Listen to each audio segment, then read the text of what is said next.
Hi guys. How my client cheaply made a kit car of the Shelby Cobra Replica from my digital car body buck files. I used a 3D scan model of the Shelby Cobra.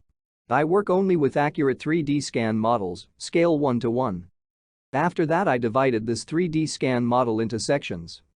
The standard step between the main car body buck sections 10 cm. Step for front and rear sections 5 cm. Then I saved a digital car body buck sections in JPEG and DXF format. This digital car body buck files need to print on a regular paper printer. You can use absolutely any paper printer. Or need to cut on a CNC or laser machine to obtain wooden car body buck sections. From this wooden sections need to assemble a car buck. My client assembled the sections one after another to get a car buck. It's like Lego, but for men. Everyone can do it easily. Then the space between the sections need to fill with construction foam and the surface covered with construction putty. My clients filled the space between car buck sections with foam. After that, he covered the layout with putty and brought the surface to perfection. After that, he coated the layout with any suitable composition to avoid adhesion during further work with fiberglass.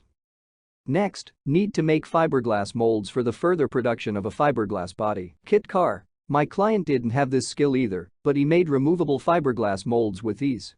The main thing is that you made fiberglass molds once, you can make many fiberglass bodies. Fiberglass car body made from resulting fiberglass molds. All you need is epoxy resin and glass material.